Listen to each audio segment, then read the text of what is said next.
Now, I'm going to introduce the legendary, honorary public power member, bull-gator extraordinaire, Thomas Tart, to lead us in our invocation tonight. Let's give him a warm round of applause.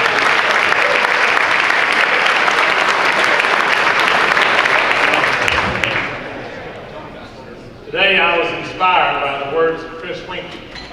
What a great ambassador he is to his country, because John Heisman, Mr. Football, was awarded the Heisman Trophy in his name. And to give it to a man like Chris Winkie, for him to come here today and tell us about leadership. And his career was ended with a broken neck, and he came back. And to bring that Heisman Trophy. Let's hear it from my favorite Seminole today.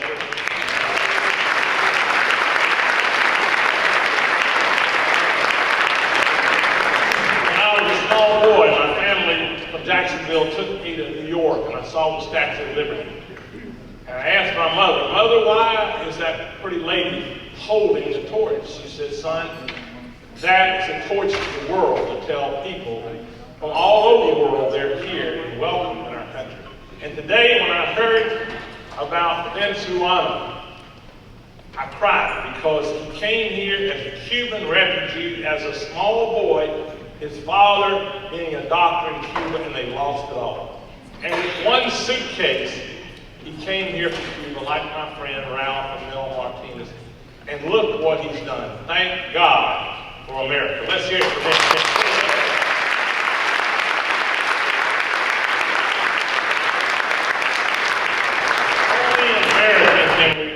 Welcome a refugee. Those of you who don't live in Florida, I apologize. A few weeks ago, we celebrated something that no one else in America has. The 500th year of North America. The 500th year of discovery of Florida by a young Spanish captain, Juan Ponce de Leon. We thought so much of him in history that we named our capital county, Leon County, after his name. He came over with Christopher Columbus on his second journey, and he was given the governorship of Puerto Rico. But because Christopher Columbus had a son, the king of Spain decided to give the son the governorship of Puerto Rico. But he said to young Juan Ponce de Leon, "Go west.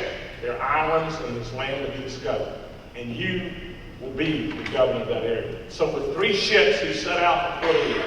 And 500 years ago, he landed somewhere between our JDA, Jackson Beach, and Fort Pierce. They think now, not St. Augustine, but below Cape Canaveral. And he went ashore, and he called this new land Pascua, Florida. Easter flowers, festival of flowers, because back home in Spain, they were celebrating one of 2 Easter celebrations. So this land is named for a celebration in Spain by a young captain who sailed for months to get to Puerto Rico and then found our land. It's not to be done. He said he wanted to see this new island. So he sailed down around the Keys, and 6 weeks after he came ashore on the East Coast, he landed here on Mound Island, about 3 miles straight south. And he found the Calouse Indians were not friendly like Tomoka Indians. He had to have water, so he went up this river to get fresh water in his ships and get timber to repair the 3 vessels, and he did. He goes back to Spain, and 8 years later, he said, "Queen Isabella, I want to go back and claim this land, Pascua, Florida, Spain." So with 2 ships, he came here. And the first village, not Jamestown, not Plymouth Rock, and not the Lost Colony. It was here in this area, somewhere within 10 miles on Charlotte Bay. Unfortunately, the Indians were warlike. And after they came ashore, 200 farmers, priests with their cattle, the Indians ambushed him. Juan Ponce de Leon was shot below his armor in his leg by an arrow poisoned from tree bark. He went to Cuba and died.